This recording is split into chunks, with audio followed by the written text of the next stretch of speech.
After living for nearly 100 years on this planet, I now understand the most important place on Earth is not on land, but at sea. Congratulations on this extraordinary documentary. I wonder, working with someone like David Attenborough, does it make everyone on the team up their game to literally phenomenal? Yes, is the short answer. No, of course it does. It absolutely does. But it does for two reasons. I mean, first of all, it's David, and you, of course, want to do your absolute best job. But it's also because, I mean, people kind of forget this because he's been a producer, he's been a director, he's been a writer, he's been on film crews his entire life in front of and behind the scenes. So he knows everybody's job, and he's been brilliant at everybody's job. So you're dealing with a presenter who knows your job probably better than you do. So there is a real desire to do your best. Absolutely. Oh, I can imagine. And and he's still so incredibly in it, isn't he? I mean, he's 99, but he's on the edge of cliffs, he's out in the Yeah. open, he's our David, and he appears as engaged as ever in the subject that is literally the lifelong passion. I mean, does he contribute to the script and give you notes and Oh all of yeah. the I mean, he contributes to all parts of it. I mean, yeah.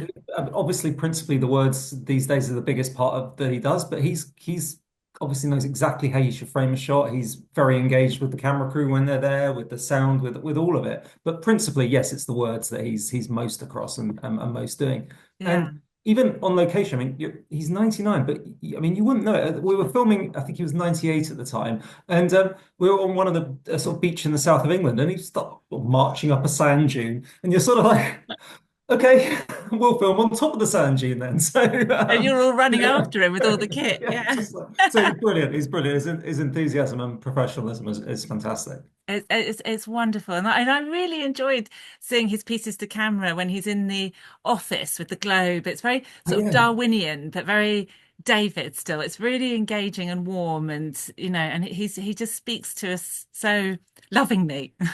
Yeah, exactly. And that whole first section we really wanted it to feel like discovery. It's all about the kind of amazing discoveries in David's lifetime. And he's such a good storyteller, both obviously professionally, but even as an individual, when you just sort of with him and he's telling stories about things.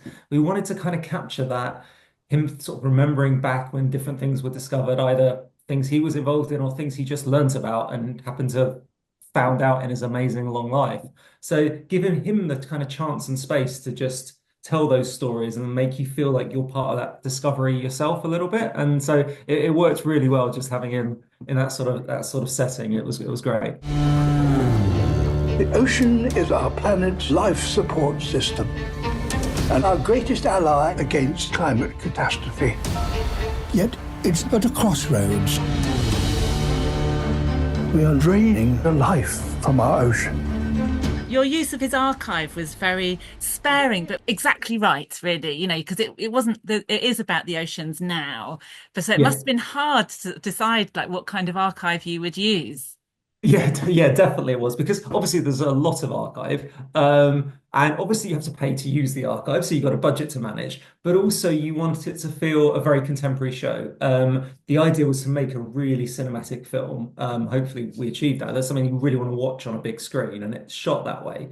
So inevitably going back to archive that was maybe shot 30 years ago for a different setup, you had to kind of be careful how you used it. But it was really felt important to have David present in those sort of stages from, the first scuba diving equipment to going down in a deep sea submersible. So I think it kind of gave that sense of back referencing and time of discovery, without overplaying it. Hopefully that Yeah. was yeah.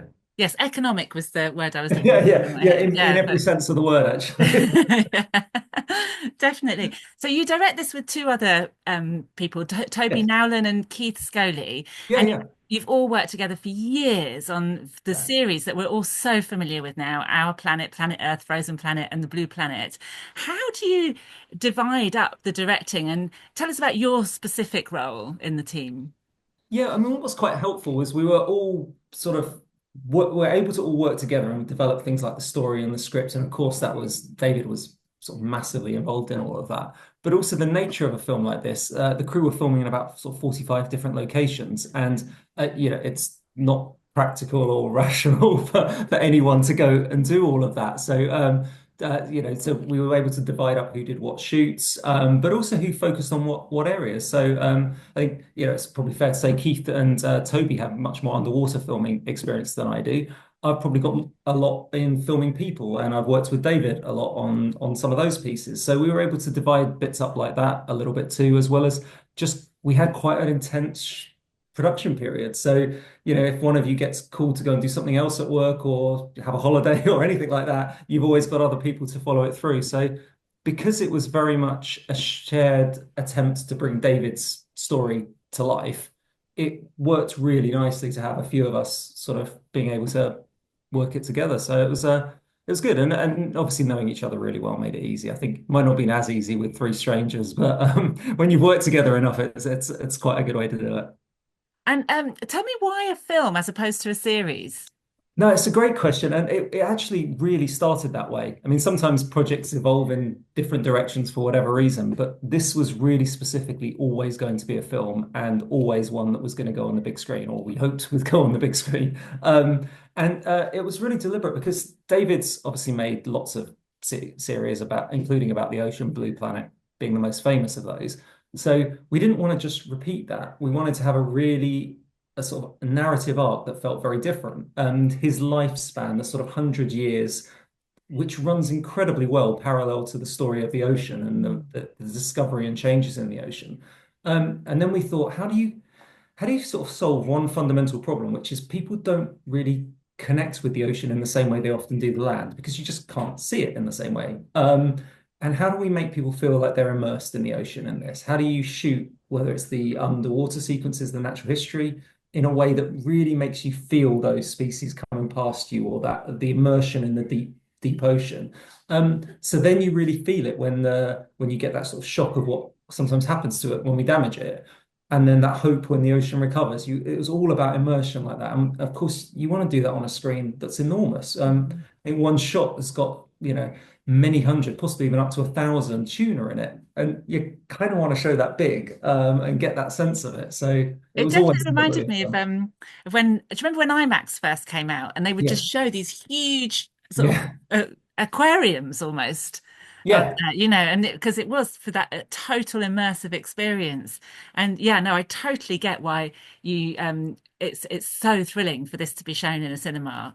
Yeah, I think, I mean, it'll be really fun. Next week's the first time I'll watch it with people that haven't been involved in the film. So it'll be amazing to watch it with audiences, because I think you do really get that sense of being properly underwater, about really being swept up into this story, and the way that the sound works, the way that the different Doug Anderson, our director of photography, is so talented, and the way he would frame species sort of swimming past you and give that sort of distance it should really work incredibly well on a big screen. I hope people love it.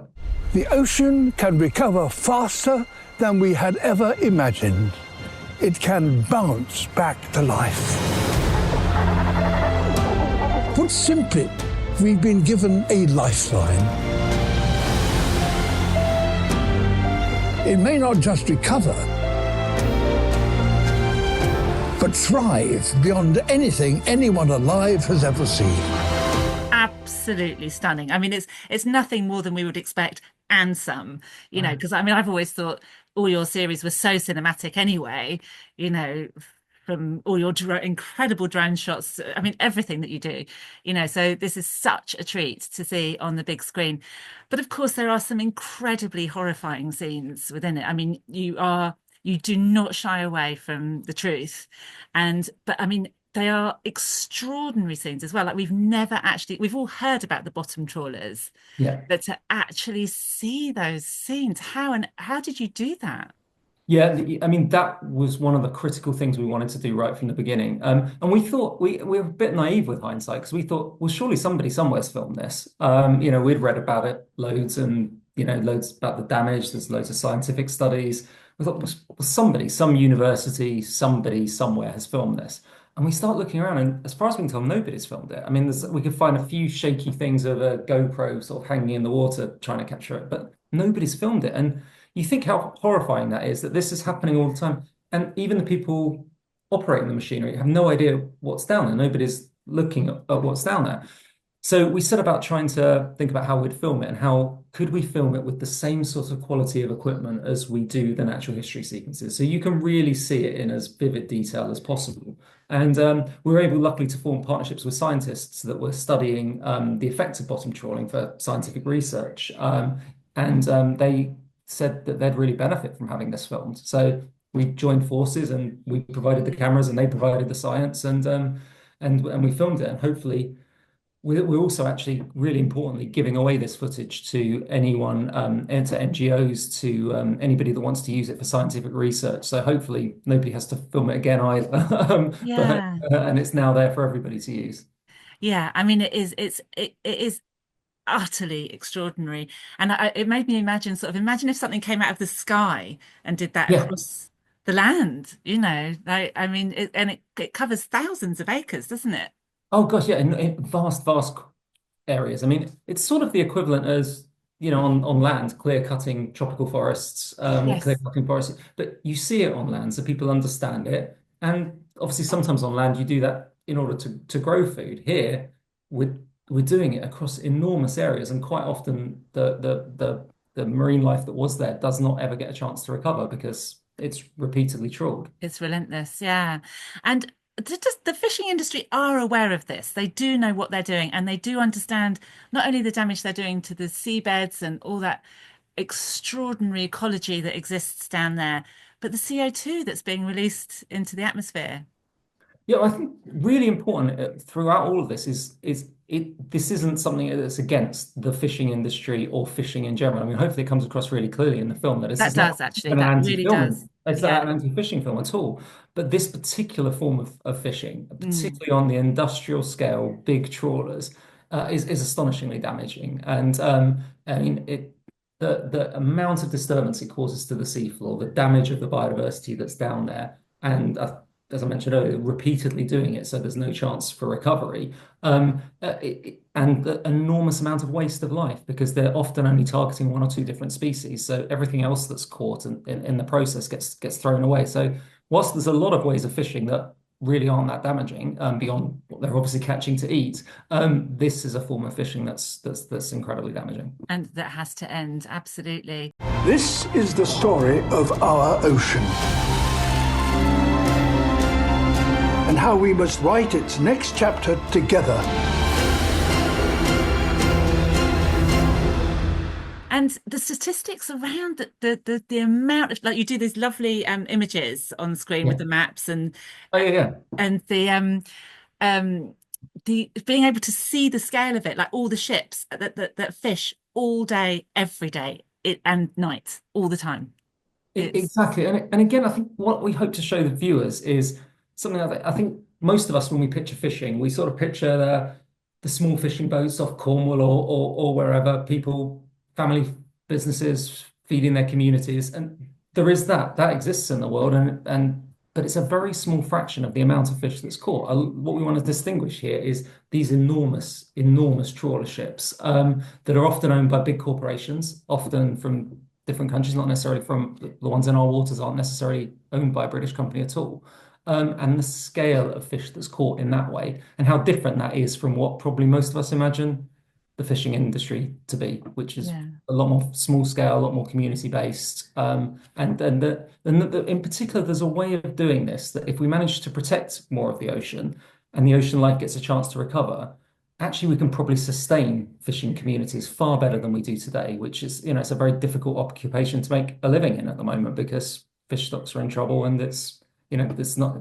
we could manage our waters a lot better, I think, is what I'm trying to Which say. you absolutely do. I mean, the stories of hope. I mean, you guys just do it so well, like the emotional punches that you pack are just incredible and all absolutely sort of revelatory, like the reveals of the new technology and the new discoveries that have been made. I mean, I wonder, was that another reason for making the film? Because there was all this exciting new developments and It was probably the thing that motivated us most. After sort of knowing David was interested and we had this incredible span, it was the fact that there have actually been enough examples now of real recovery. And those real recovery examples have almost always, in fact, I think all of the ones in the film, yeah, all of the ones in the film were all done by the communities that live there themselves. this wasn't outside intervention. This was communities managing their own waters better, and as a result, getting these incredible recoveries in fish and marine life in general that have also sustained their fisheries better. So you've got this incredible win-win. And I sometimes feel like in past series that we've all worked on, you sometimes you give hope at the end. You can, but there is still hope. Which is great, and of course you need to do it, but to be able to actually show it in this film, and we spent sort of a good third of the film just showing how amazing it could be. Oh, it was And so moving. I mean, yeah, I was moved to tears on so many occasions just for the sheer beauty and the hope yeah. that was. Well, that's the thing. That's the bit that always gets me. It's that, especially because I mean, probably a different device than people have seen us do before is when you start to tell those stories of hope. David links them all together, but the actual stories are told by people from those communities Mm. because they're the ones that have witnessed it. They've been involved, and I think it's really powerful to hear those voices describing what's happened in their areas, and then to see it on the screen, particularly on a big screen, and see what we could all have around the coasts. We could all Yes. get this back again. Yes, and to know that the governments really are going to be coming together in June and really are going to try and protect the oceans is just. I mean, I hope that's not a big reveal, is it? There is. No, no. I mean, no, it's not. It's not a big problem. I mean, what's interesting is that all the countries under the United Nations agreed to protect 30% of the sea, the land and sea, actually, but specifically to this, the sea. And now there's the moment to try to actually say, okay, well, how are we going to do this? Where are we actually going to protect? And I think what we found out when making the film, and hopefully comes across in the film, is you don't need to close the entire ocean. You don't need to go, right, stop fishing, close the whole ocean. But if you protect roughly a third, what you get is this incredible bounce back of marine Yeah. life. And then that spills over outside of those reserves. And we show some of these reserves in the film. And then outside the reserves, as long as you're not using the most destructive forms of fishing, there should actually be more fish to catch, not less. So it's an incredible win-win for nature, for humanity, and just hope governments follow this through. Absolutely. It's really exciting. And so just what was different to the series as well, you didn't have a how-to or how we made this shot at the end. And I was just thinking, what would have been your shot that you would have done the reveal on and how Oh, we that's set a this good up? question. Okay, that's a really good question. Okay, probably, and I had nothing to do with this one, which is why I like it because it was a reveal to me as well. But Doug and Toby built this this sort of tow, we call it tow cam. So it's basically a stabilized camera that's towed behind the boat. And things like dolphins absolutely love it. There's a shot in the film where you can see the dolphins swimming towards you, and they're just swimming along with this camera. It's way behind the boat's wake, so it's miles out. And you start to see various so you just get that perspective of what it's like to swim alongside marine life. And so, they did this all, in lots of different shoot locations. So it's where you get the shots in the film you'll see where things are swimming alongside and you get Yeah. this view that you shouldn't really have. It's like, how do you get that? And it's actually just a stabilized camera that's being pulled behind a boat and floating. And it was very hard for them to get the buoyancy right that it would do that. So It was incredible. At one point, I was like, "Is this animation?" no, I couldn't quite no. believe it because you could see them looking at the camera like that. Yeah. Exactly. And that was it. I mean, dolphins, it was perhaps less surprising because they're super curious things, right? And but quite a lot of marine life we found would quite happily swim alongside this and get it. So it gave a totally fresh perspective, and it's going to look good on a big screen.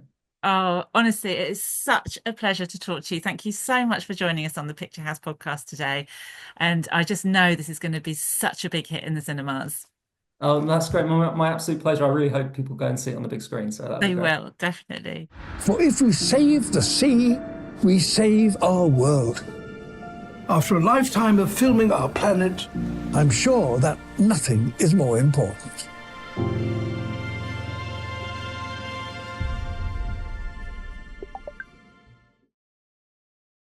Thank you for watching Picture House Cinema's unique video content. Hit the subscribe button to be kept up to date with our movie news, cast and crew interviews, highlights, trailers, and lots more.